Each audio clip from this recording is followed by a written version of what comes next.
crop is sold to the foreign market, and the light crop is given to these companies to process. Even that one is not enough. And even the one that that is not enough, that must go to them. Still, Cocoa Board is supposed to trade some of them because they have locked ourselves in forward contracts.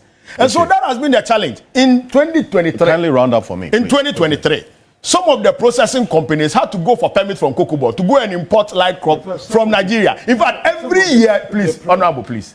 My time is limited. No, you don't need. Okay. When we finish, you can give me. Please. You see, over the past years, in fact, the past 8 years, if you put the processing companies here, they will tell you that the cocoa they process is not from Ghana. They either pick it from Ivory Coast, Nigeria, or Benin. Because it costs less. Because it costs, no, it's not even because it costs less. It's because Cocoa Board is doing those forward sales and it's not available. Yama ahwefo ina akwaba. Mbobibia happy Sunday. Abusiafo lawyer Martin Kpebu a private legal practitioner. Na urawi esan political analyst watiase. Wakasa ewo cocoa price reduction. Oni Imani Ghana President Kofi Bentil akrashi. Onunso MPP activist, but also a political activist. But him MPP ni tatashi Kofi Bentil. Sansra ura ye friend Ndi Apiakubi, former member of parliament. Edema Asante Achim Nok, yes, Asante Achim North in the Ashanti region, right? Onunso Ekahun Ebi. Wachira na adwen. Sansona NDC big man baako anase NDC member baako. Ora Peter Otokonor. Peter is Ibawa Otokonor Bibisa. What you say onunso crashing with these people on live television. I was for Nina the issue of cocoa reduction and matters arising. Yebeko nyekwa kotie sansem na ekoso enubi na mesro se do comment betum na bra conversation ekoso no onso wa kire wa adwin fefefe na wa like this very video the bibi etimi akoso yenko na yenko tie ensen no ebi na yekoba diaka bia no ye de beto aso e yem platform we eso hanom e number one authentic platform make TV yankopon shira ye tie sen bi yekoba beto aso. Go on. I hear people talking about, yes, we'll reform the management, etc. There's this interesting bit of Cocoa Board, the history. You know, at a point, Kwame Nkrumah wanted higher prices. You see the silos in Tema, etc. Yeah. Then he built them because he intended to hoard about 200,000 metric tons of cocoa. He wanted to manipulate the prices.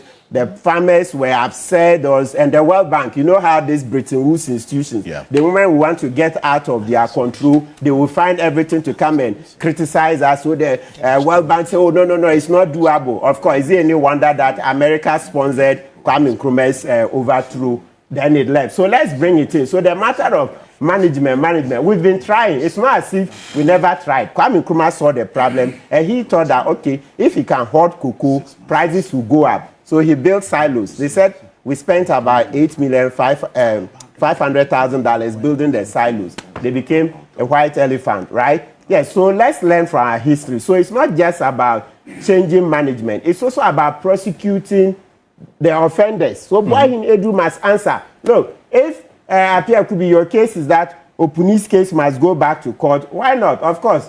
When someday you come back, criminal cases have no expiry date. If you have evidence, because that's the name of the game. Because listen, before, as Opuni's case was in court, etc., I know people who saw the dossier and said that Opuni's charges were politically motivated.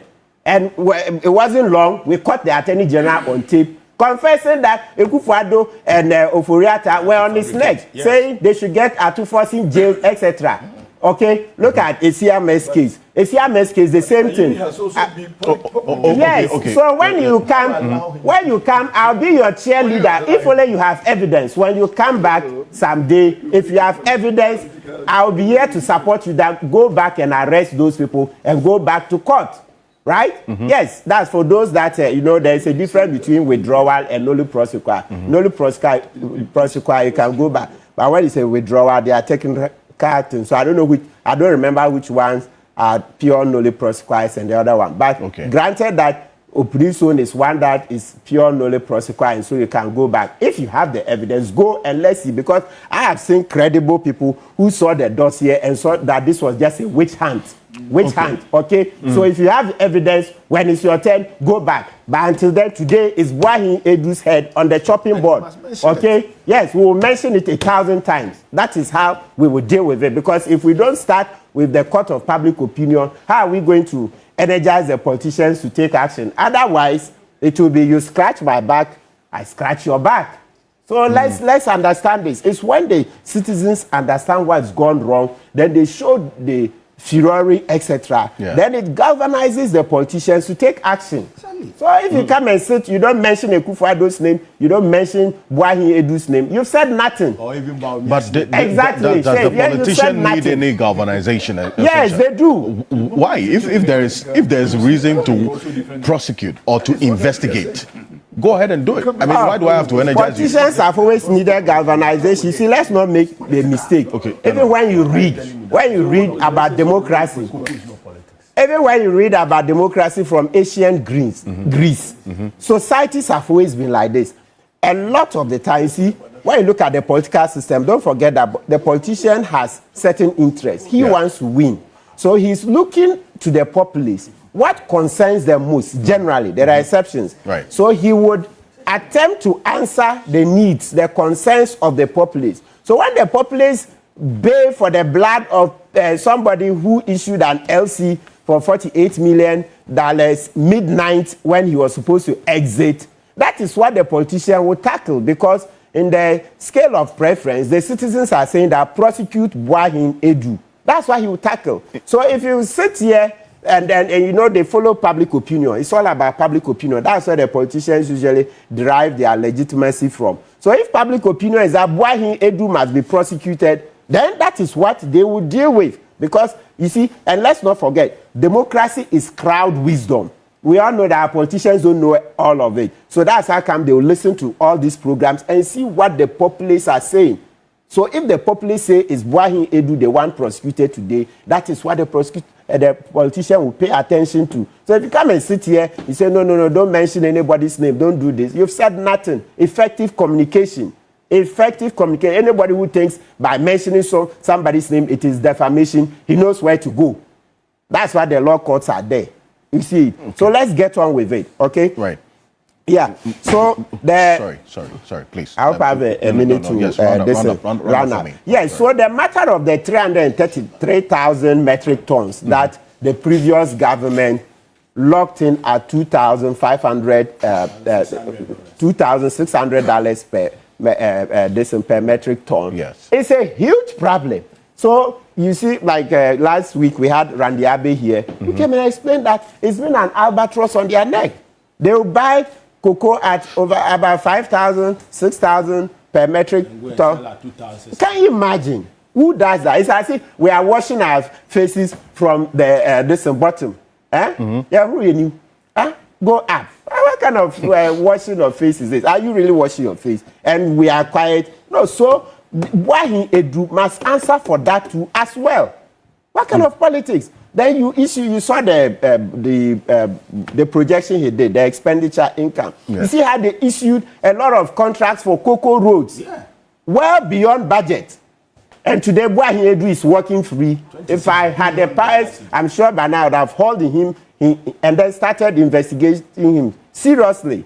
Why would you go well beyond budget? Everything well beyond budget. And today, you see, I'm coming to shift the blame, saying that go and take, what do you call it, a loan. They are looking to put pressure, just like the way they shamefully had to go back to the IMF. That's what they are looking to do. But here's where the question about the silence comes in. So that these references you make in the books that Randy Abe showed us last week were there prior to this moment. Did we have to wait for this moment to be told the rot or the situation that was inherited as has been described?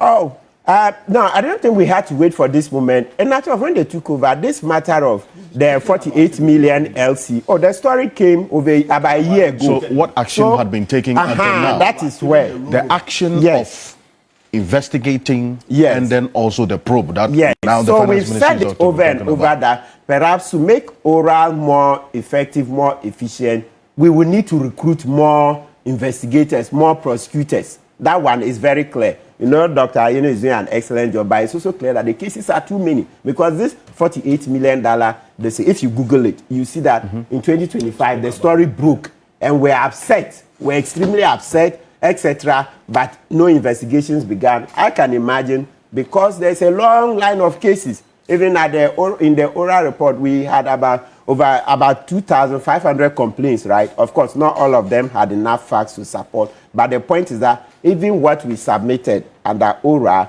we've not finished investigating those. So when you're adding more, so it's clear that, Dr. Ayeni, this morning, what we'll be begging for is that you need to ramp up your men.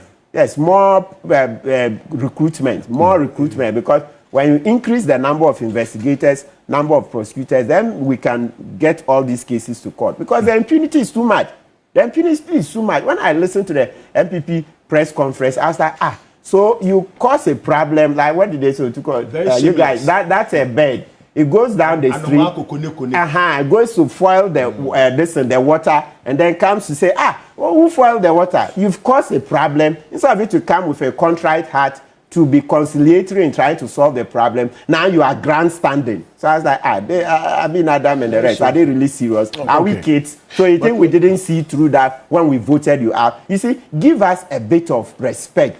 Credit her to some modicum of intelligence. We saw through all that. We saw that MPP was badly mismanaging this country. That's why we sacked you. So you don't gain any points when you've caused a problem and we are trying to fix it, and then you come and do grandstanding. You come with a conciliatory approach. You see, your tone is everything. You come, okay, first of all, you admit your own role in the mess. When you want us to listen to you, you first admit, the 333,000 metric tons were locked in at 2,500. It was a huge mistake. The moment Adam says such a thing, say, okay, hey, today you are being man enough. You are man enough to accept your mismanagement. They say, yes, but that notwithstanding, government is a continuum. We would help. This is how we think we should go about it. You come, you don't admit your own mismanagement, then you start doing grandstanding. Well, they talked about some IMF arrangement, which is one of the areas we'll get into. But, Mr. Ademado, for you, in the end, it is you getting your money. Correct. Being paid. That is what is the most important, is it not? Correct. So, thank you, and thanks to viewers. I would like the panelists to take time, listeners to, I came with a graph. Okay. So that I'll look at that. We are here because of the cocoa sector reforms. Last week, we had a press conference. There has been engagement. Farmers are being paid. Our money is being paid. No, the payments have started? So overview. No, let's confirm. Yes. Have you confirmed that farmers have started receiving their money? As on one of the studios, a farmer called in that he has received his money. Okay. It's not the entire farmers that have not been paid. So there's transfer going on. Some 50,000, we understand. Yes. So let me go over to the graph, the overview of our cocoa sector. Now, this is a 20-year data. Producer price against terminal price, the percentages. I've left the 10 years because of the syndication. Now, when you look at the graph carefully, you could see that there are few pointers where the farmer got 70% of the terminal price.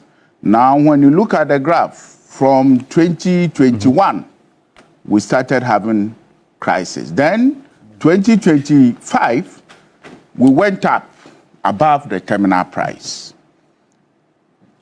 Now, going up above the terminal price, meaning we have overpriced ourselves out of the market. And this is what has brought us here, that we need to reform. We need to go back to look at our cocoa sector.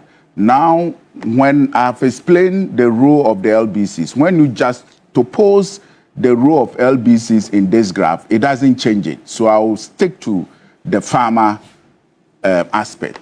Now, when you look at 2023, 2026, I would like you to zoom in. When you look at it, now you could see that there is a problem.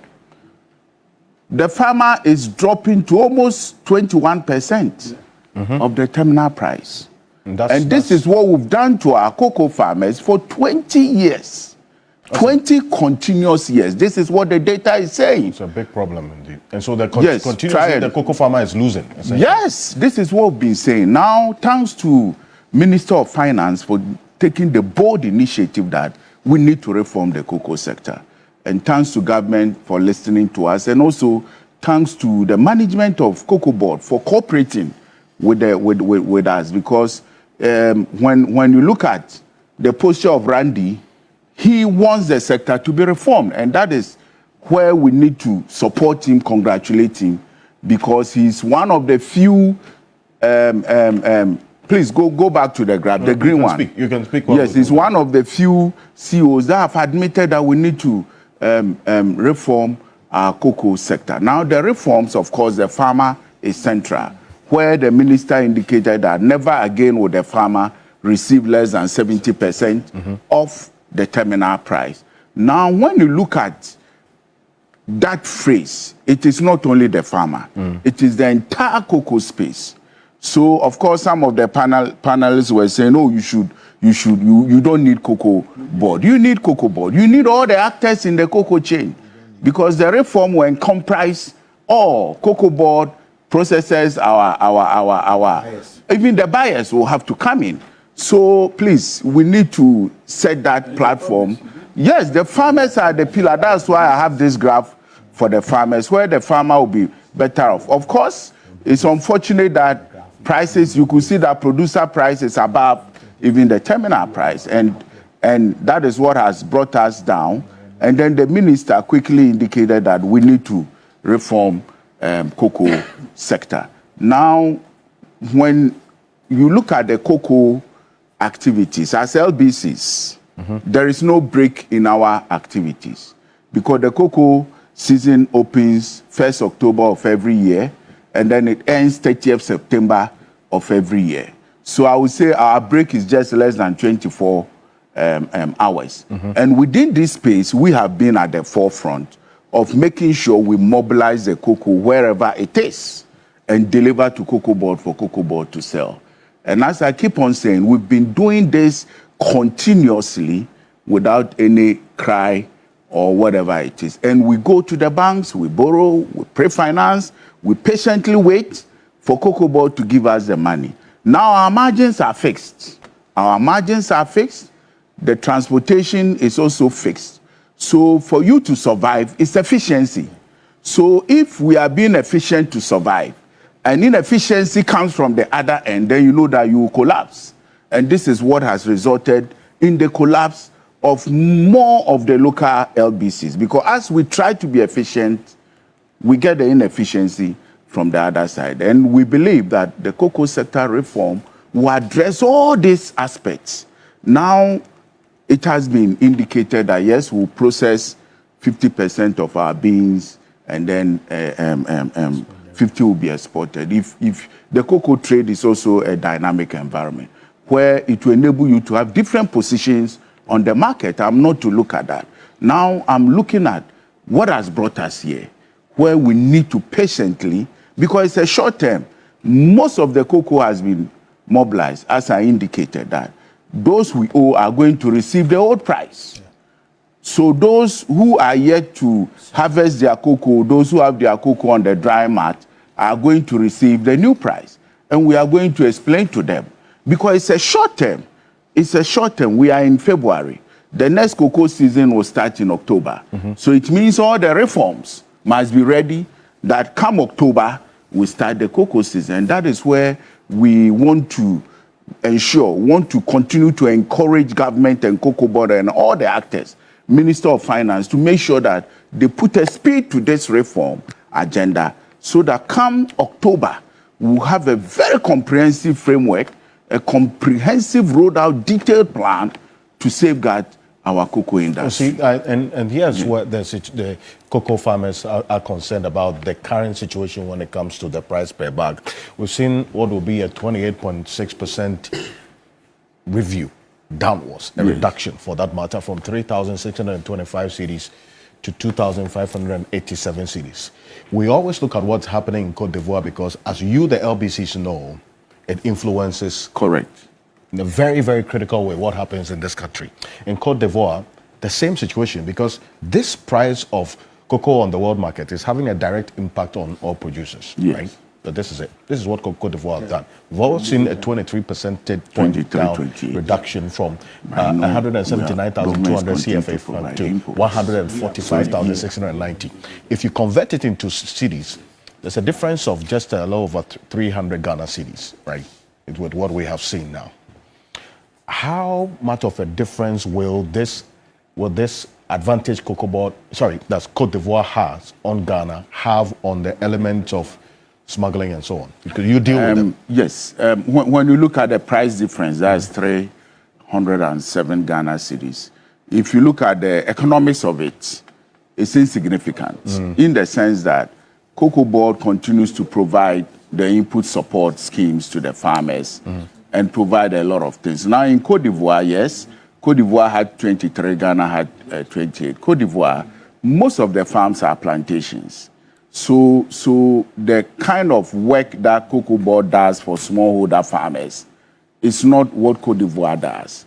And for smugglers, of course, smugglers are always smugglers. They will take advantage of that. But I believe that they shouldn't.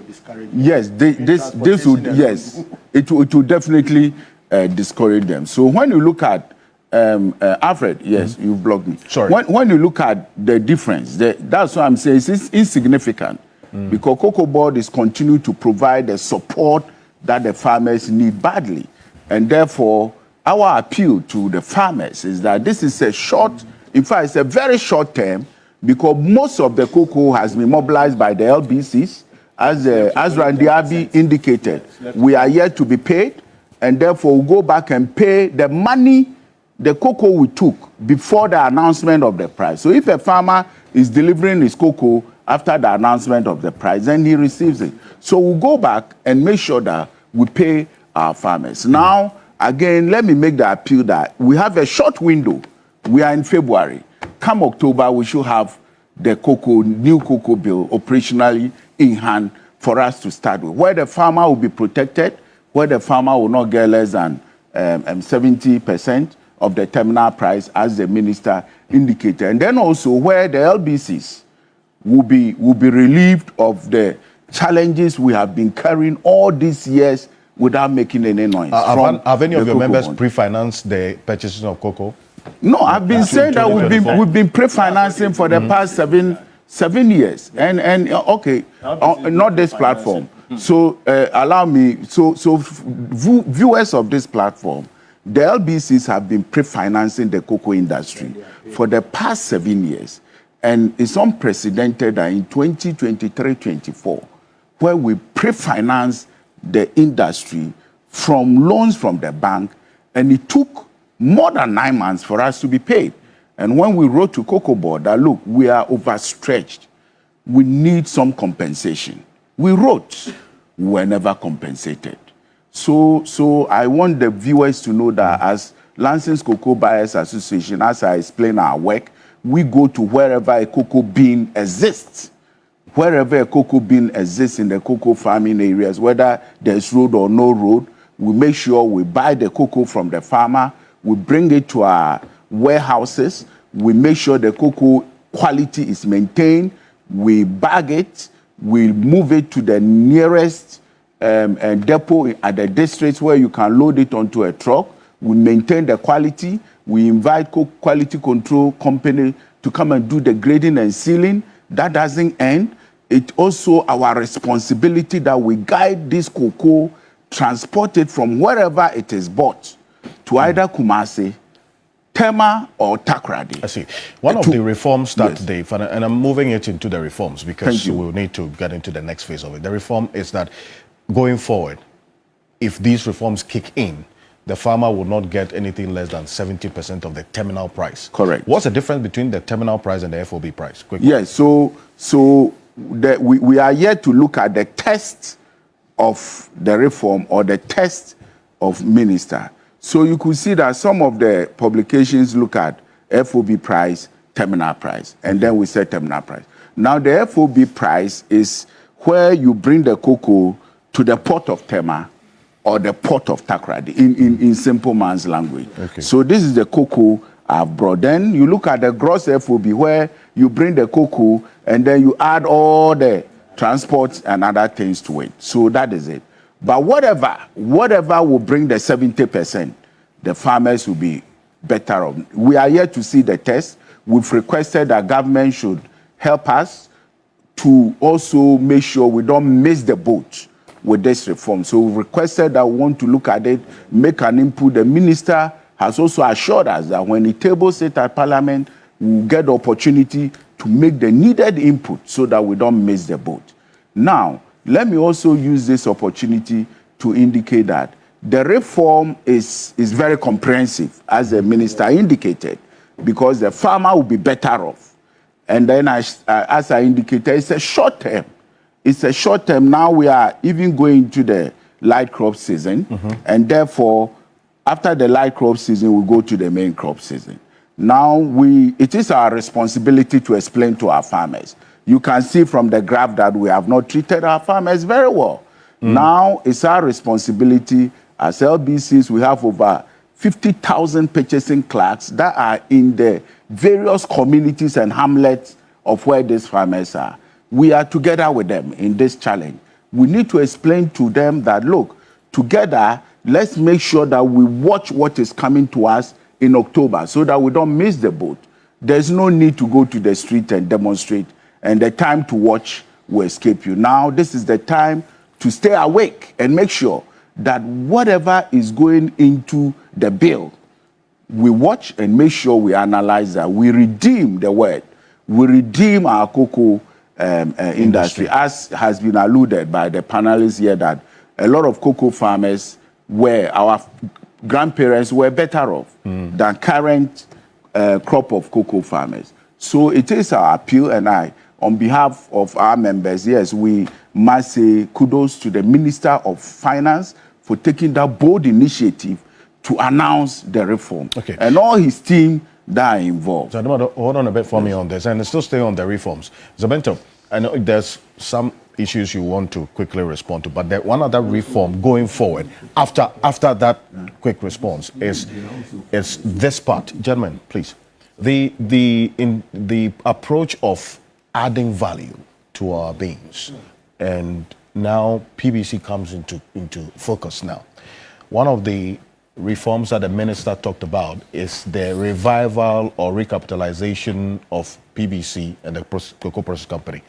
PBC, where it finds itself now, is troubling, to say the least. In fact, the 2024, the High Court rulings allowing banks to seize the assets of PBC, including the head office. The head office has a court order has been granted for the head office of PBC to be seized over some 494 million Ghana cedis debt. Quite apart from that, we've seen this is the ADB. So as we speak, technically they don't have a head office if that court action is executed. What do we have to see? What do we have to see going forward? Quickly.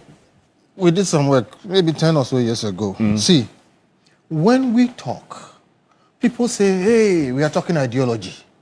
Hey, capitalists. Hey, we want everything to be collapsed. Hey, there is no reason why you have to put state money, and I call it poor people's money, into setting up an institution and put gentlemen wearing ties, buy them V8s, air-conditioned cars to run around back and forth, only for them to take the same poor people's money, make losses, okay, and collapse everything.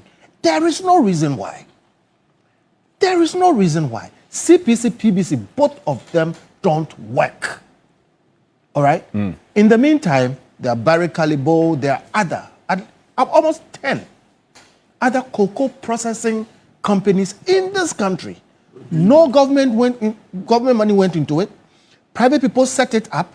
They go and find their own cocoa. They deal with it. They export it. Indeed, we are aware, the work we did, that there was a time when they tried to buy the raw beans. Listen, the policy incoherence of it. We want to process our cocoa. somebody comes and puts his private money in the cocoa, in processing facilities. Then when they go and try and buy the cocoa to come and process, pursuant to our national agenda to process cocoa, we don't give it to them. And guess who doesn't give it to them? Cocoa Board. Cocoa Board claims that there's forward sale, they need the beans because of syndication, etc. So Cocoa Board has cornered the beans, and the processing companies were not getting beans. We have set up our own CPC and PBC with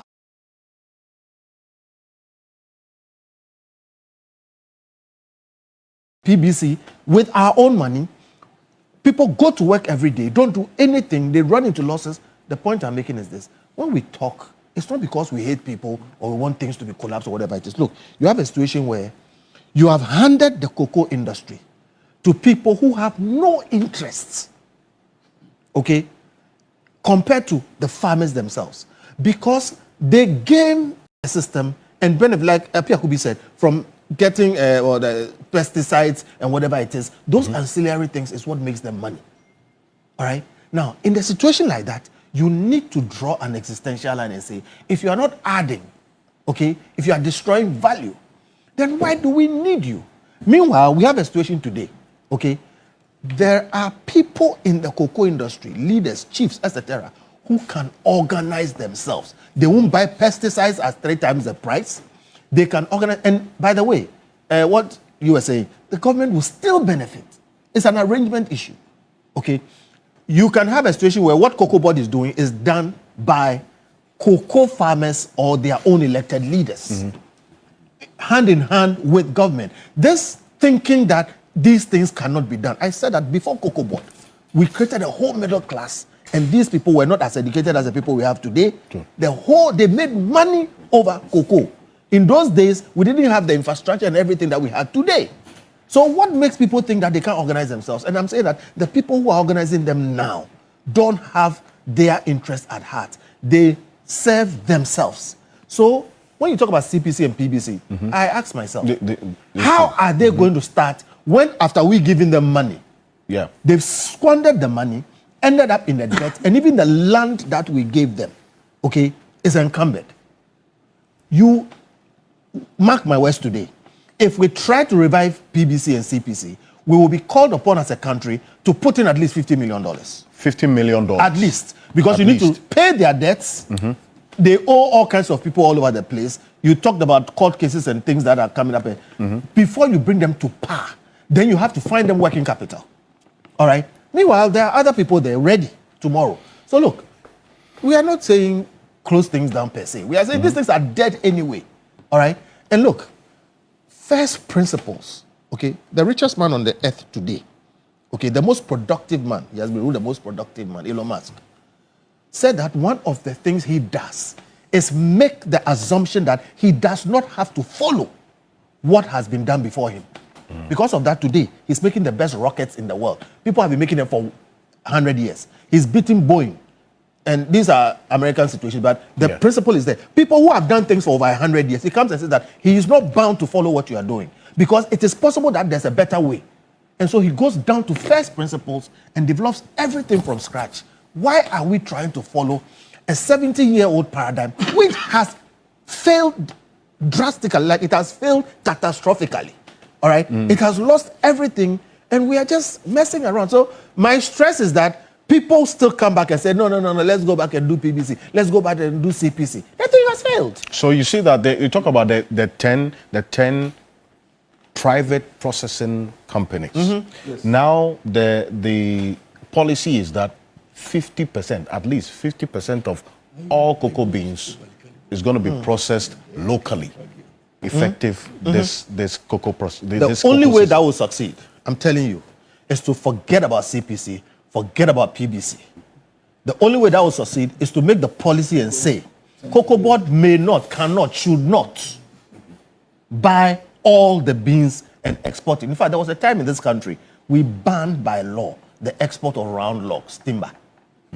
And I remember very well, I used to sell computers then to some people who were doing that. The people said, no, it will collapse the whole industry. No, it is not possible. It cannot be done. No, we did it. And guess what? Things improved. We banned the export of round logs in this country. Ban the export of raw beans beyond 50% of every year's production. All right. What it means is that the beans will be there, and then they'll be forced. There will be enough beans for the private people to process. I'm thinking in terms of Cocoa Board buying them. Right. Cocoa Board will now not be able to buy and say that we have done forward sales, we have taken syndication money, and so we cannot give you beans to deal with. So please, policy is important. Policy is strategy. And so far, all the paradigms we've used have led to a catastrophic failure of all the state institutions involved in cocoa, purchase and processing, Cocoa Board, CPC, PBC, and there are other areas. These LBCs, the buying companies, etc. Check. The ones who are doing well have no government funding, etc. Okay, they are essentially private entities. If you leave the private sector alone, they will do far better than we are doing. And then government can still benefit by just connecting with them. The things that Joe is talking about, clearly, if you are going to do international business, you need government. And with the right policy, etc., we can still link with these people. They are doing similar things with the oil marketing companies, for instance. So we won't lose the forest.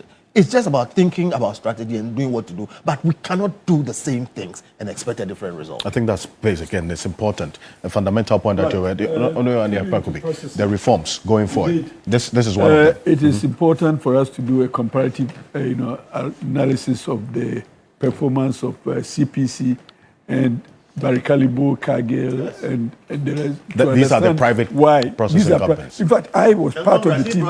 Yes, I brought Barikalibo. We had to go to Abidjan to talk to Barikalibo to relocate to Ghana. And indeed, we gave them concessions. And at some point, we even faced investigations because we gave land to Barikalibo for free. And the reason was that we needed Barikalibo's presence to negotiate the support from World Bank for the free zones. I see. So we had to make some concessions. This was in your capacity as what? I was then the acting chief executive of free zones. Perfect. And Cargill. And there was this young man who came to Ghana, having graduated from Harvard, Edmond Opoku. And I helped him put together a business plan. And he is operating now pretty profitably. And this CPC was a company that I came to meet. It was already in production, but going down all the time. So if you, lack of beans, in fact, Barikalibo, they always had to come to free zone for us to support them in seeking beans to process. So it was always difficult for them to get the beans. Meanwhile, those who were given beans were also going down. You see, that is the irony. So I come to support the position that if we privatize the processing leg of the chain, I am sure that these people will be able to turn around the fortunes within the industry. But the government intervention is always that which... In CPC and PBC. You see, sometimes you go to CPC and you see a whole package, a whole lot. Why? We're distributing this to... public officials. You mean the and you will get that one in Barikalibo. It will happen. You see, so every month they have allocation to public institutions and politicians, and every month they do that. So PBC will do it, CPC will do it, but Barikalibo will not do it. So sometimes government intervention how about also suppress their profits. So you deal with the government intervention, the matter of the mismanagement, instead of the proposal of just doing away with it, and rather focusing on getting the private sector to come in. Yes, that's what I'm saying. And again, ensuring that they have adequate supply of the beans so that they can also meet their orders outside. Okay. And indeed, when they export, they also bring in the revenue, and it comes to the forest. So one way of also improving the forest situation is to empower the local companies to come into processing and export and get the forex to support, our budgets. So the public sector institutions in processing are not doing well, for what I know. But the private sector companies are doing well. And I've told you also about this young man who just started. But you can also visit the enclave. Indeed. All of them are there. So you can visit them and see the production going on. And then compare it with CPC that is outside the enclave. But they are all also free zone companies. It will be a worthy exercise, and that's why you then put side by side the proposal of doing away with this CPC PBC, because clearly you have to do a lot to get PBC back on its feet. In fact, the current status of PBC is troubling, right? We all know it is public knowledge. Okay.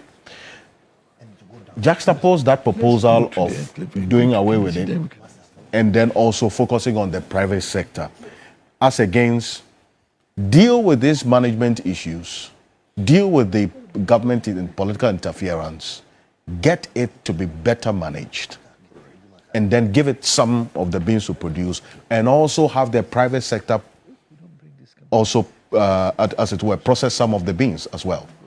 What do we see going forward, Dr. Otokonor? Quickly on this, and then we move to the assertion value addition. That we should do away with some of these institutions is something that must be completely ignored and treated with contempt, because you see, we are misdiagnosing the problem, and when you misdiagnose the problem, you would misdiagnose or you misprefer solutions.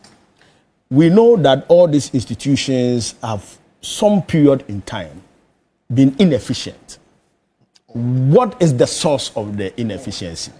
We must find the root of the inefficiency and uproot the inefficiency. It will surprise you that all the institutions that do well, the private institutions that do well, the managers of those institutions, sometime in the period, had been working for the institutions of state that were inefficient. But when they go into the private sector, they are efficient. You understand? So the idea that when we have a state institution, they cannot be efficient, they cannot be profitable, is problematic and it's defective. Because I think that if we put the right people in place and we put the right measures in place to supervise, to monitor, to evaluate, we would be able to be efficient in public institutions. Now, these institutions that we are talking about, CPC and PBC, there have been times in this country where they have chalked profits. They've made significant profits. Go to their books and see.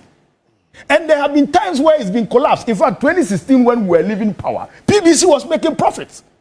They were making profits in the ranges of about 500 million Ghana cedi. And now they are in debt of about 700 million Ghana cedi. How did that happen? That's a question you must answer. So, yes, so we must get to the root of it and deal with those individuals. It's like giving a dog a bad name and hanging it. So, so we just come and destroy it, then we'll just divest it and divest the assets. PBC is one of the publicly listed, public-private institutions that has so much assets. You know Golden Bean Hotel in Kumasi, one of the best hotels in Kumasi, aside maybe Lancaster. I'll give you an invoice after. The Golden Bean Hotel is a property, it's an asset of PBC. You know the share factory in Bupe, the 250 metric ton share factory in Bupe. It's an asset of PBC. And they have several assets. In fact, the LBCs, if they would be truthful, they would tell you that they are even more efficient on the field because of the assets of PBC. Let me come in there. Briefly, yes. He is a member of us. I see. And as Kofi is presenting it as if he knows what is in all but is I just make erroneous. your point. Yeah. Yes, so what it is that PBC can be revived. And reviving PBC doesn't mean you keep the old PBC structure. So we will not ascribe and support the assertion that do away with PBC. Okay. Because PBC plays a very significant role in our cocoa industry. And now allow me to present it because, wait, if we say government... Because it's part of my time, that's why. Yeah, okay. So, I just wanted but to please give me the time to explain you all have these it issues. as your final point. Please come So in. Alfred, these institutions are very key. And you see, what we must bear in mind is that as a state, sometimes our sovereignty thrives on our ability to control some critical institutions. There is a reason why Cocoa Board cannot be disbanded. The role Cocoa Board plays, and I mentioned it earlier, there's an agronomic responsibility and regulatory one that they do, and there's the economic bit. And Mr. Jackson tried to bring the forex bit into it. Because if you don't have control And look, the reason why our currency has suffered in the past years is that we do not have control of majority of how we bring in the forex and how we manage forex. Most of these private businesses that are international, multinationals, and are here, when they even make the profits, they repatriate the profits. True. When they decide that they move the profit, what happens to your currency? And so for anybody who understands true economics of state, will not suggest that you should collapse cocoa board. You can't. Because look, one, they must support the farmer, regulate the farmer, make sure that the farmers are using the right planting materials, they are using the right plant growth materials, they are doing what is right to be productive. Then beyond that, they must make sure that there are mechanisms in place to handle post-harvest management. So the farmer will harvest, dry their crops and all that. Post-harvest management goes beyond just harvesting and drying it. Correct. How you move the crops from the various hamlets to one point so that you are able to aggregate the trading and the transaction of the cocoa is crucial. And when you take cocoa board out, it will be a problem. So please, Okay. and you look, they were doing it before cocoa board, and they were struggling. They were being inefficient. You let me finish, please. Samuel, let me finish. Let me finish. Then you come in. You don't worry. Let me finish and you come in. Please. The first buildings were built by cocoa. The absence of cocoa board has happened before. Correct. And what brought cocoa board into the picture? Correct. The inefficiencies were doubled. The trading became a problem, and that is why cocoa board was brought in. The problem that we have experienced is the mismanagement, the individuals, the human resource, the adverse selection that we have done in selecting the human resource, and the kind of thinking that goes into policy is what has brought us here. So President Mahama says that let's reset the economy. And so you need that reset, that rethinking, to put things right so that these institutions can be efficient. And I dare say, these institutions have been efficient before. Until the last 8 years, cocoa board was efficient. Look, cocoa board posted profits in 2016. Go and check the balance sheets of cocoa board and see how cocoa board was doing in 2016. In 2016, the total equity of cocoa board was 1.79 billion Ghana cedis. In 2024, they posted total equity in deficit of about 3.8 billion cedis. And you are telling me that there is no difference? There's a big difference. Okay. You have the case whereby you have a current liabilities of about 20.2 billion in 2024, when in 2016 we're posting 1.6 billion. And you are telling me that there's no difference. If we put the right measures in place, we can be efficient. And so this is the reforms that President Mahama is bringing. He's saying that, look, let's process 50% of our cocoa. Because the processing companies, as Honorable was trying to put it, the reason why they are inefficient and the reason why even the cocoa, the chocolate, is expensive on the Ghanaian market, even though we produce the premium cocoa here, is that they do not get the beans to process. So mostly what has been done is that the main crop is sold to the foreign market and the light crop is given to these companies to process. Even that one is not enough. And even the one that that is not enough, that must go to them. Still, cocoa board is supposed to trade some of them because they have locked ourselves in forward contracts. And so that has been the challenge. In 2023, kindly round up for me. In 2023, some of the processing companies had to go for permit from cocoa board to go and import light crop from Nigeria. In fact, every year, please, Honorable, please. My time is limited. No, you don't need. Okay. When we finish, you can give me. Please. You see, over the past years, in fact, the past 8 years, if you put the processing companies here, they will tell you that the cocoa they process is not from Ghana. They either pick it from Ivory Coast, Nigeria, or Benin. Because it costs no, it's not even because it costs less. It's because cocoa board is doing those forward sales and it's not available, and they are being less productive. They use the lower quality one, so we sell ours because it's premium. Yes, so no, we do that. The lower one. We do that, but even the light crop still cocoa board sells. Even the light crop still cocoa board sells. So it makes it more expensive. Now, the reason why we must put the entire reform into perspective, the reason why it had become necessary to also even adjust the price to be commensurate with the FOB price at this crucial point when we are making the decision to get the local processing factories to boom their production was to make the price affordable enough so that if we are giving 50% to the local processors, they would be able to process that and add value.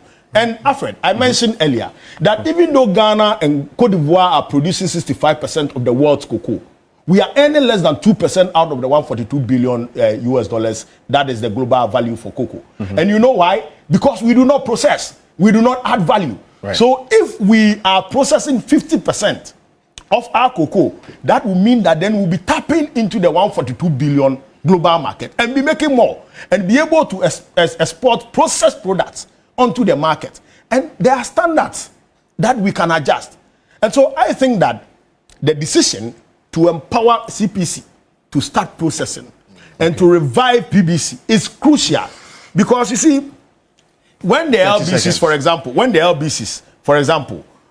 when Cocoa Board has issues and is not able to pay the LBCs, and PBC is strong on its feet, PBC would be able to provide that kind of relief.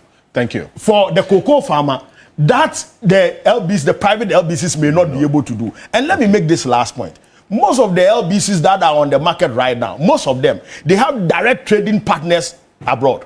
And so they give them the money to go and buy the cocoa. Then they export the cocoa to them.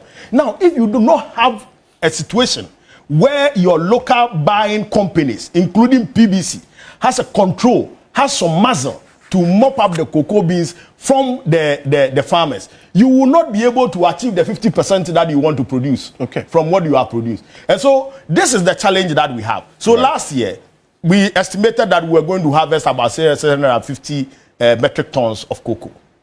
We have been able to do 581 metric tons. Yes. So it's left with about 70,000. I mean, all things be equal, 70,000 on the market. That is about 10%.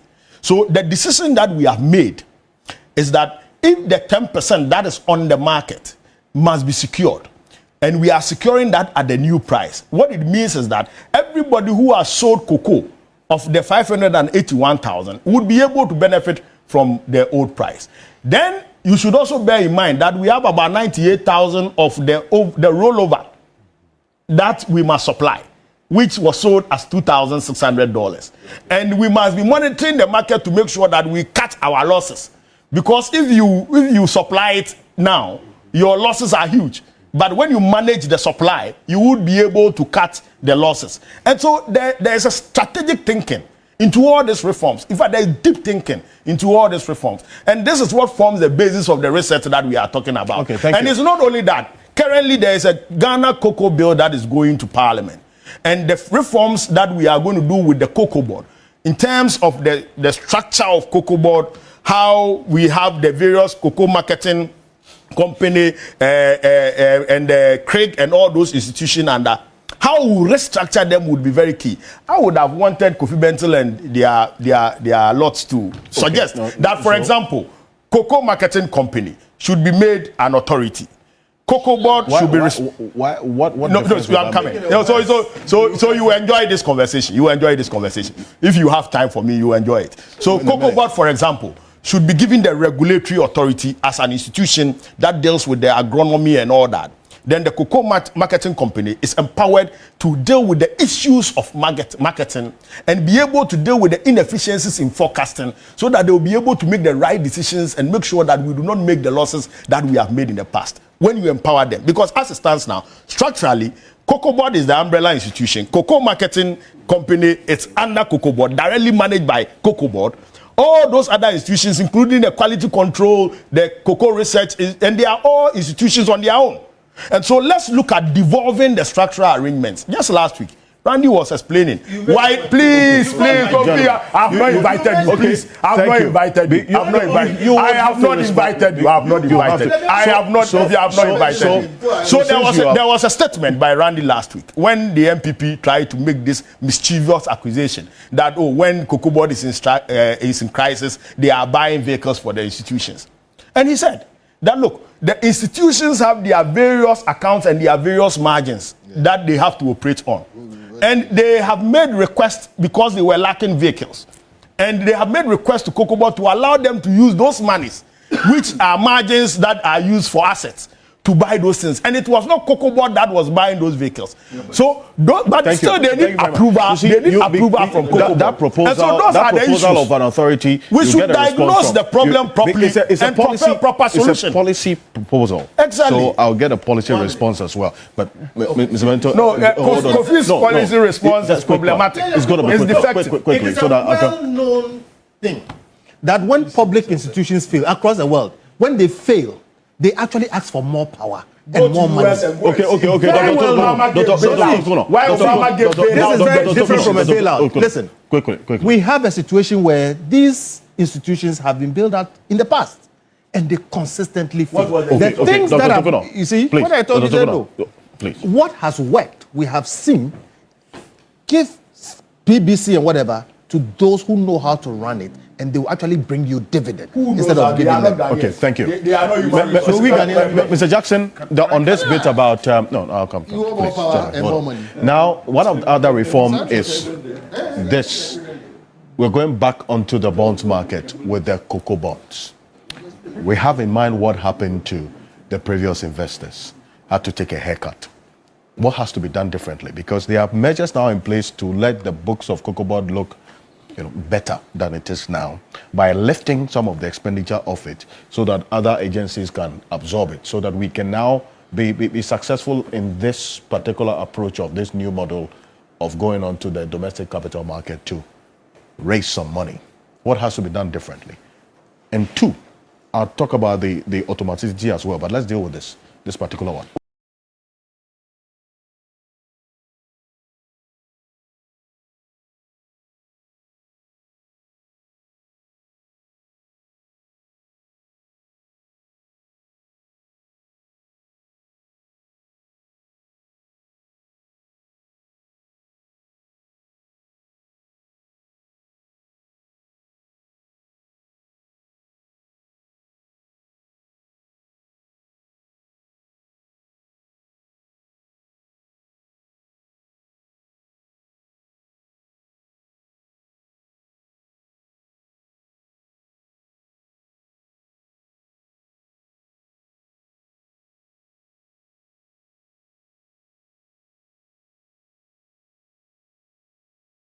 T-bill rates have been dropping steadily, right? This may be the best time to enter the market so that the premium for the cocoa bond will not be excessive. Right. But as I said, it seems like the conditions have been met for us to attempt a cocoa board in the cocoa bonds in the months ahead. Let's see. That's the first one. The second point is about the other proposal that we heard the finance minister talk about, the introduction of automatic producer price adjustments linked to global prices and exchange rates. So automatically, there's going to be that response on the local market, taking into consideration what happens on the global market, as in if there's a price change, reflect upwards or downwards. This automaticity that we're seeing to the farmers, and we've been doing some interaction as well, and that's where the sensitization has to come, because all the farmers say, you know what, I would rather prefer some level of certainty, okay, so that I can plan. So I can, for instance, go for loans. But if I'm having to plan with an automatic response of what happens on the global market, then there's going to be a challenge. And remember, you're dealing with a farmer population that is not also literate for that matter. This Yes. particular reform has a few problematic areas. The farmers want stability, right? As a farmer, and I'm sure Andy will say here, he wants stability. He wants to know what is going to happen. So this one has challenges. Then the second thing is this. This volatility could actually destroy our long-term planning for cocoa. Because when the prices drop, farmers won't plant. So I would think that we will create a transparent mechanism to ensure a floor that would work for the farmers. And there's some floor indicated as we sit. But yes, that floor should be there, but it should be transparent. Because right now, and we should have a fund of some sort that will stabilize the incomes of the farmers. Otherwise, we will run into problem. Just applying this so that tomorrow, if market prices are up or down, you pass it on to the farmers, it will be problematic. It will be problematic. Farmers want stable prices. Indeed, the farmers want not just stable prices, also stable cost of inputs. Exactly. And that's where the agronomic intervention comes in. You see, they want just not just stable prices, stable. They just want to know that if I'm selling a bag of cocoa, I should be expecting this amount of income. So even though adjusting the price makes sense, you should have a floor and a transparent way of calculating that floor. Thank you very much on this. Quickly, some more. Thanks, Alfred. Let me use this opportunity to clarify certain hold on. areas. Yes, and We attach so much importance to this reform. It's a short window, and therefore our appeal is that those who have been tasked to work on this reform should engage those who are already in the sector. We have repertoire, experienced people who will make this reform so simple, so that we don't put ourselves in dangerous corridors and think there is corridors. So, okay, yes, thank you, Honorable. So that is my appeal. I can assure you that will be done. Yes, another appeal is that I showed a graph of how we have treated the farmers over 20 years. I didn't want to go too deep into it. yes, This reform, Alfred, as the minister indicated, the automatic, the word. That's why I say we are looking for the test. But when you tell me as a cocoa man that the automatic price, it means you are referring to the terminal market. And if we go to the terminal market, with the knowledge we have, we'll take care of the farmers. Yes. Right. Where the farmers will not be. And it'll be efficient. Yes. So that is why my appeal is that the cocoa sector reform, thanks for assuring me, should not be left in the hands of anybody. I mean, we need to get it right. Now, I also use this opportunity that Kofi, it's unfair that you attack one of our members here with things, I mean, PBC. The current PBC management, we engage them, they are members of us. We know how PBC can be restructured. When we say PBC should be restructured, it's not to inherit the huge, yes, so what they need is the blood. The blood is the liquidity. And minister has alluded to it. You mean they need more money? You need money. No, Kofi, don't make blanket statement, please.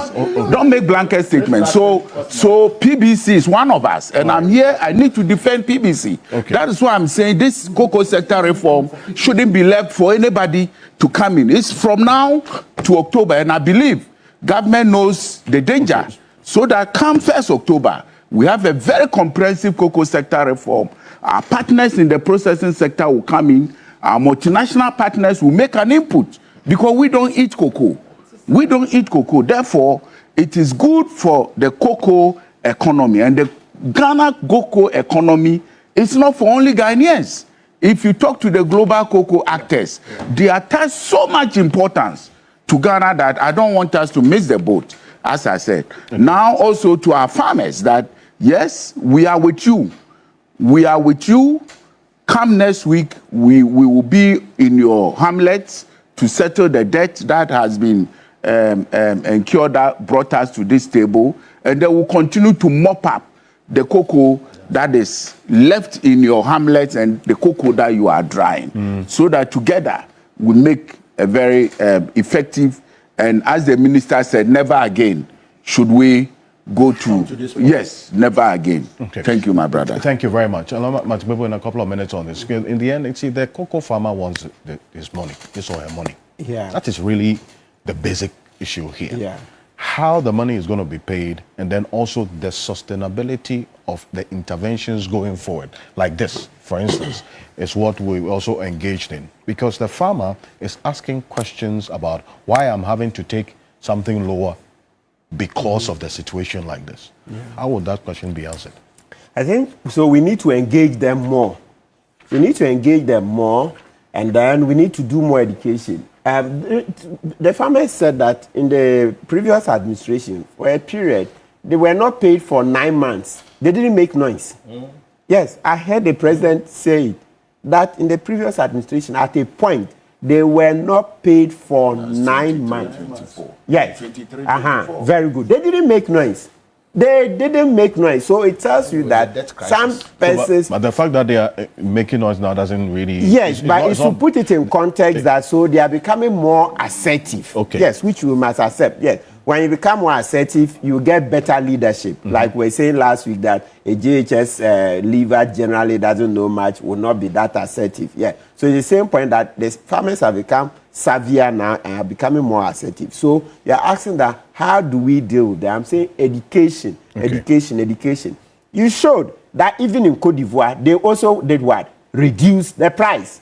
Look at it, projected. Cote d'Ivoire also reduce the price. So it tells you that... It's hitting everybody. Yes, it's hitting everybody. It's like how in the previous regime, everything was Russia-Ukraine. Russia-Ukraine was... selling at 3,500 to 3,600. Thank you. Yes, so look at it. That's it there. Yes, so Cote d'Ivoire itself has reduced price. I know Cote d'Ivoire is way ahead of us, right? They do about 2 million metric tons to 2.3 metric. Yes. They do about 40-45%, and then Ghana does the rest to make up the 65%. So they are double our size. So they who make a lot more money, they also reduce the price. So perhaps if we engage the farmers more, did more of the education, they would accept, because I mean it's a futures market. And Martin, you know why more than us? No, it was a mismanagement and the decision, if you know the decision made by Cocoa. You take $350 million to rehabilitate 40% of our cocoa plantation, cut them down, spend the money on frivolous things, use Cocoa Board's 700 million Ghana cedi in addition, and still you are not able to rehabilitate the 40% of our cocoa. They chop the money. They chop the money. Less than 5%. They will explain explain. That's how Dr. Ine is on their things now. The forensic audit will show. It will show. So for us, so when the farmers see that it's the previous administration that chopped their money, it will also help, so that they should help in the investigations, right? Yes, they should be willing to give information, because by all means, this money that was misused, some of the farmers will be able to show. You can't just sit in Accra and chop all the money. You can only chop the money when you're able to go on the ground. Something is 5 cedis, then you make the farmer make it 100 Ghana, etc. So it will also involve collaboration. So when we put all these together, I'm sure the farmers are human. They understand that, listen, it's this world market forces that have brought prices down, and so we would need to do something. Because you see, you mentioned that at a point midstream, the finance minister had to increase the prices in order to make it competitive, right? So that tells you, so that point that, when prices were high, they didn't see anything, then it means at that point it's cancelled out. When prices were high, government increased, right, to 51,000 per ton, right? And then eventually also increased what? 58,000 per ton. So that tells you that when the prices were good, we did something. So now, if prices have come down, it's normal. It's a futures market, right? Thank you. There's more of this you can find as we go on. We're putting out some data that you can follow. It's publicly verifiable. There's some information just coming through right now. There's the Accra convening that is taking place in Addis Ababa on the sidelines of the AU summit ongoing now. And just a few minutes ago, the President, John Dramani Mahama, addressed that Accra convening. I understand that they are following the conversation this morning here on Key Point. And he's just speaking about the issuance of the cocoa bonds, what I just asked about, and then the attempt to now raise money locally to purchase cocoa beans. And this is what the president has been talking about. Take a look. Just before I left, we have a crisis in our cocoa sector. We set a producer price for the farmer. At the time we set the price of cocoa on the international market was 7,200. We have a policy in Ghana where we give the farmer 70% of the world market price. The other 30% is used for administration, to supply fertilizers to the farmers, to provide scholarships for their children and all that kind of thing. the CD's value was 11.5 CDs to $1. After we set the producer price, the world market price has declined to 4,200. The CD has appreciated in value to 10.7 to the dollar. And so suddenly it means that for every ton you buy at the producer price, you have a gap. And so we'll be losing. And so we held a crisis meeting and we took decisions. And one of the major problems is that to buy cocoa from our own farmers, we rely on funding from outside. And you know what the collateral for the funding is, our own cocoa beans. And so you have to collateralize the beans to the financier, buy the beans and just ship them, and they pay you the international market price. So one of the key decisions we've taken is that we're going to stop foreign funding for the purchase of our cocoa. We are going to raise domestic bonds. We have enough CDs in Ghana to pay for our cocoa. We're going to raise domestic bonds, buy our own cocoa. We don't need to collateralize the beans. I know the interesting part. We have the capacity to process 400,000 tons of those beans, processing capacity in Ghana. But because the beans are collateralized, we cannot even allocate those beans to the local processors. We have to ship all the beans outside. Now, if we buy the beans ourselves, we can take 400,000 tons out of the beans and give to our local processors to add value. That is what the Accra research is about. Well, so this was just some few minutes ago in Addis Ababa on the sidelines of this. Thank you. The sidelines of this AU summit ongoing. The Accra research convening right now. And lastly and quickly, Honorable Apiakobi, quick finally on this, because you are the cocoa farmer amongst us as well. That's a quick. I'm sorry. Forgive me. I give him the last word. Please. I give him the last word. Please. Quickly. I think the farmers' interest must be paramount in all the discussions. Mm-hmm. And in all cases, we are always talking about the managers in the industry, and of course sometimes talk about the forest interest, but we also don't talk about the farmer's interest. And it is the farmer that sustains the whole industry. So it's important. And in fact, my good friend was talking about the LBCs. I will advise him to also look at the purchasing clerks. In fact, those of us in the industry, our major problems come from the purchasing clerks. And the computation and the weighing and all that. There are serious problems there. So it must be a whole industry, interrogation for us to come to. And that is why Kofi Bentil's suggestion cannot work. That's exactly why it works. Thank you very much. The people in charge of Thank you very much. Just make sure that purchasing class don't cheat them. In most cases, people appointed into public positions, they disappoint the appointers. Okay. So we have to be careful when we are getting people into such positions. That is why I want to support Kofi when he says that let the interest holders also participate in the decision making, so that our destinies will be affected by the decisions. So the quality control. Thank you very much. Thank you. In the processing, gentlemen, thank you. Hold on. In the processing, Okay. in fact, we have been able to demonstrate the importance of private sector in the industry. Okay. We have also advertised the difficulties they face even in the cocoa, the beans distribution. Mm-hmm. And if we, and I invite you to go to the free zone enclave to see how the private institutions are performing against the state institution. Thank you. We'll be able to see why are we having the differences in output, and maybe suggestions will come from there. Thank you. Cocoa sector must be looked at from beginning to end, so that you don't disengage all of us as farmers, and we don't disengage the managers. But it takes the farmer to create the revenue for the managers. And on this occasion, I can also not understand why somebody as manager in the cocoa sector would want the cocoa institutions to increase their salaries whilst they decrease ours.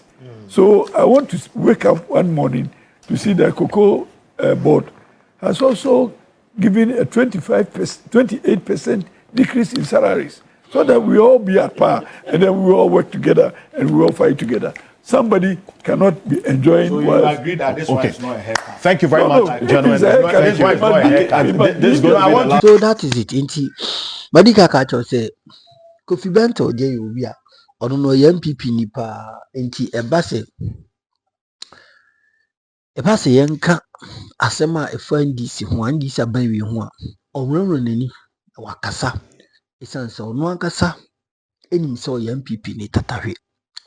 Na one thing a woman say said na NDP could be the last submission no the one no sikasa no menene ya adwe wo nima bi ho ni na enka kokoi ento so bayi awosenka omuti omwakatua so eso o say omuti omwakatua so I mean the CEO so mo de da no mpaifo no Dr. Randy Abbey ene ne nkrofo enka wosenka kokoi boss tea so san nkofo no so automatically omusika omunya as salary as allowances need the keka home must reduced as well.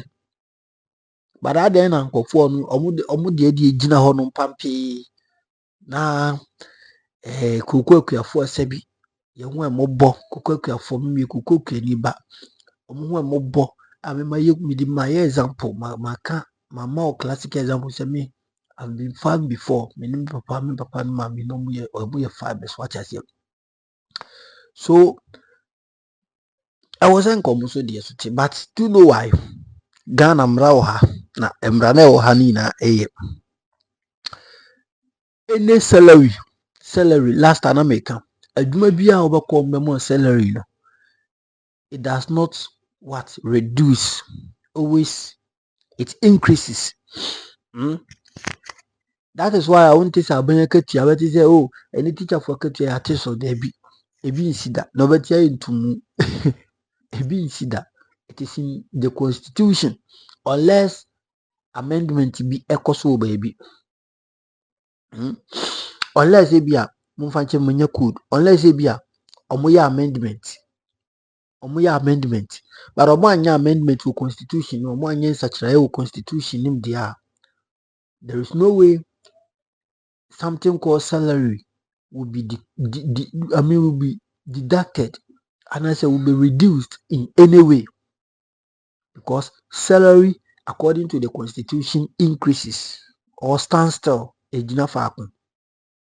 But say it is so dear and no enya ade a ebitimi aye eno nti a Dr. Randy Abbey ene ne crop for bu salary no ejina brane di omugia na obaji enkente sa enka Ghana for the pressure ebeso asiso enka kofo be advocate various political analysts NPP food soldiers in blouse ne de keka home enka they will root for deduction of also their salaries as well.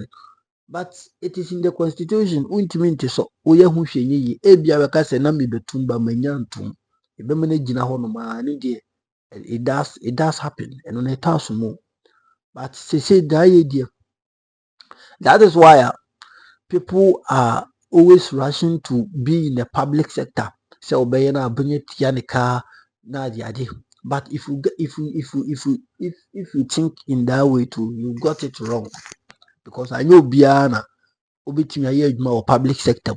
Now, frankly speaking, ye na ye ko public sector ma wan ene ebedoku ya wan ebe agriculture, wan ebe ye aduana ma ye die. You get it. So it ought to happen, and I will say will be a sacrifice for something. But we in a John Mahama any NDC amanyuku. We making sure certain things are done in right way because kuku kweni bufua. It is a auto foundation na block bako na abushim na wonhu na watwa kodrum pempenso bi wanhwe ya regardless no matter how strong the upward is and I say the top foundation or the top one, it is automatically going to come down by force, by fire. Ebeba form, no matter what it is, no matter how it is. So what to foundation na sa one to the year. I said the engineer, a sort of no definitely will come. The young crana ye dear gruby. Ubusana wafa why away. One modi na check a crap. Now the as a odi sidan bi as a odi one modi na check a crana the sidan bi or from Bearland so now ye. So ya na sorono ye kese na ase ne afia we say wa na jegu form. It means Asieno wasn't well. It wasn't well constructed or well built. It yes remo for one of the arms of this country's economy. I'm telling you, one of the arms. They do help this country economy. Papa because say aduane ni kurom ha anytime be awaf wani to on na hwade anytime be aduane be shortage food shortage ebeba wo kurom ha no. You see how people cry and people blast aban like we are in a hard economy and the economy is hard, food prices are very expensive. You see, yes, and that is the consequences if farmers decide not to cultivate. If farmers decide not to work in farm, that is what is going to happen. It was say ye bibi na e motivate ye maame no ye papa no makuafo and survey biaba average cocoa farmer in age 64. That is bad. You see, Ghana ye create impression bi okrom ha ye ma cocoa adwuma ye na say cocoa farming no look lucrative in the eyes of the youth, especially me megametia my brepo. The way me see brewo, let me tell you, me nkra bremu from time many who are there from age 6 new crop coming back to say USS. Yeah, Juma USS na to try. Yeah, Juma we have worked hard with my parents in the farm.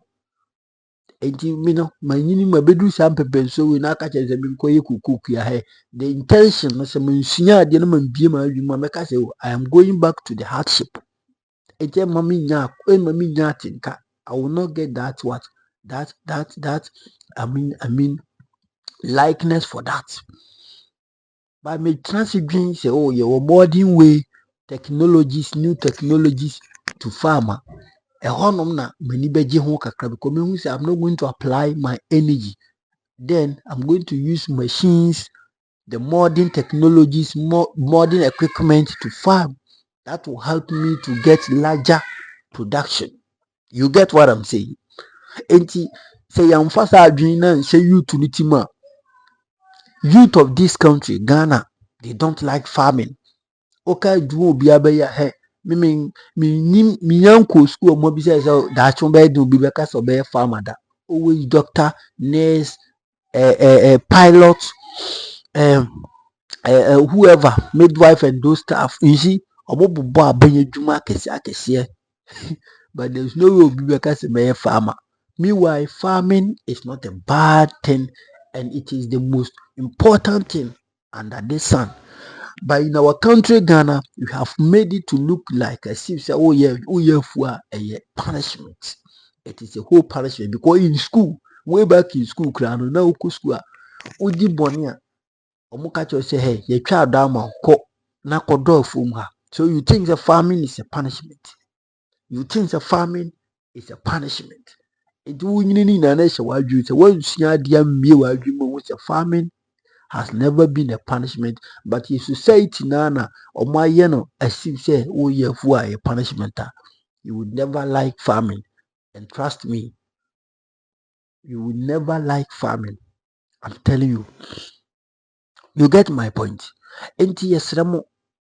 Aban Ghana aban momma fa chihye bi nto ho no ma nkofo bebre ani nka kuayo ho sebi e youth no mo ani gi kuayo mu ɛma ɔmo nso adwene ma kuayɔ mu because kuayɔ yɛ adeɛ a ɛno na support the economy, ɛno na hold every economy in this world.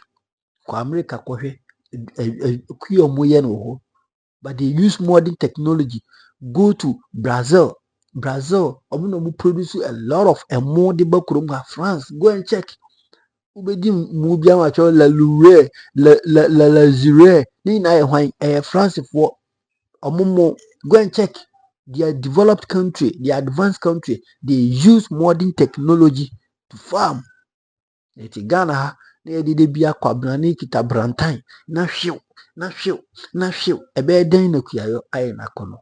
Akwadaa te hɔ nom a na adeɛ a woyɛ kɔ asikan kutwa wa ɛno nso yɛ asɛm foforɔ.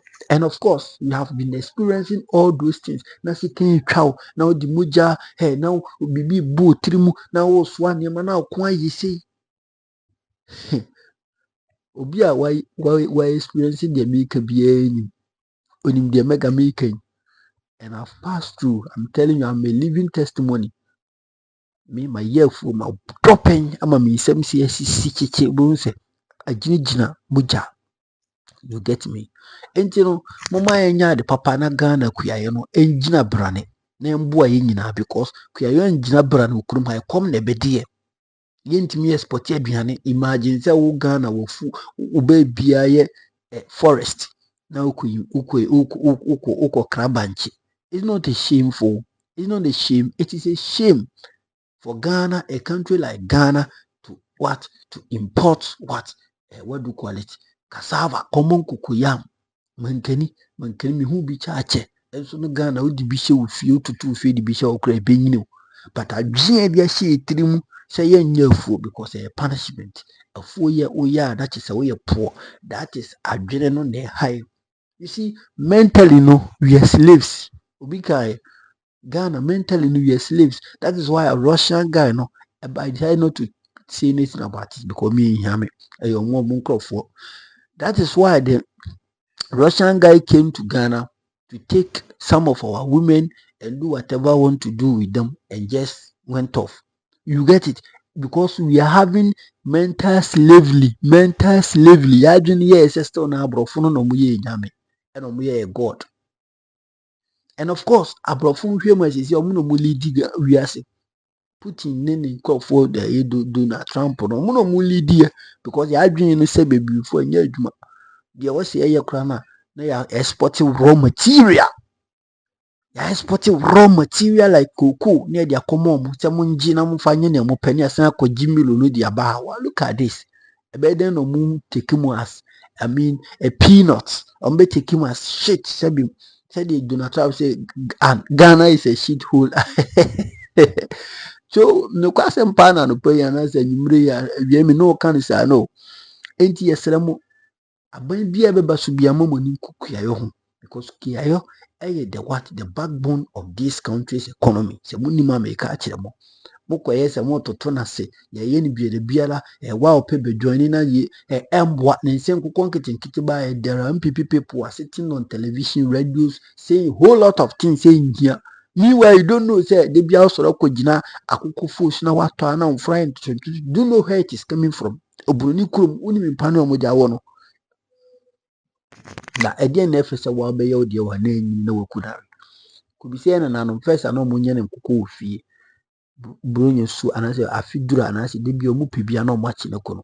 See how the strength they were having, but then yentimi nyini unyini ya na yade bi abo because ye chemicals ye di chemicals ade ni kwansi ye di digu ye mu because we are lazy, we don't want to work because we don't want to use this thing and always want bruni to bring it. And then I be DSMAO. I will speak a lot because I have a lot of analysis about this farming issue and cocoa production, price reduction and those stuff. Because once since about once make a say ampa because me I've experienced them before. No papa, I do cocoa pen, introduce our cogenic canal swatia. But then be international market and a price reduction due to how we we manufacture our cocoa here due to how we produce our cocoa. Galamsey na yɛde asɛ yɛn nsase. Galamsey Akufo-Addo penso Akufo-Addo ne nkrɔfoɔ ba womia galamsey a mo yɛ ho resource ne ne hu no. Ɛho resource na yɛte no. Na mo de mo ntwɛn. Yes, seti nneɛma bi. Mo bɛte yɛn ka okurum ha. Why? Mo bɛte yɛn ka. Mega de sɛ wo ni make ka me ho a mo bɛte yɛn ka. Me blast left and right because of my way. Yeah, ma nneɛma bi ayɛ. You see, cocoa kuyɛ. Yeah, nhwɛ ne yɛ okurum na ekulapse a ɛkɔm bɛgye yɛ papa. No matter sika a wo okurum a ɛkɔm bɛgye wo. Because aduane a wopɛ paa no sɛ woanya ni a na wokɔdi aduane foforɔ a ɛkɔm na ɛde wo. Because wopɛ fufuo adi na wokɔdi mu a still na your satisfaction your and you crave for no nya nti ɛkɔm de wo kra. Enti mo maye ni da ho na yɛnya de papa na kurum ha yɛnkɔ yɛnim. Kyerɛ wadwe comment section. Media no bɛka makra ho. Bye bye. Happy Sunday.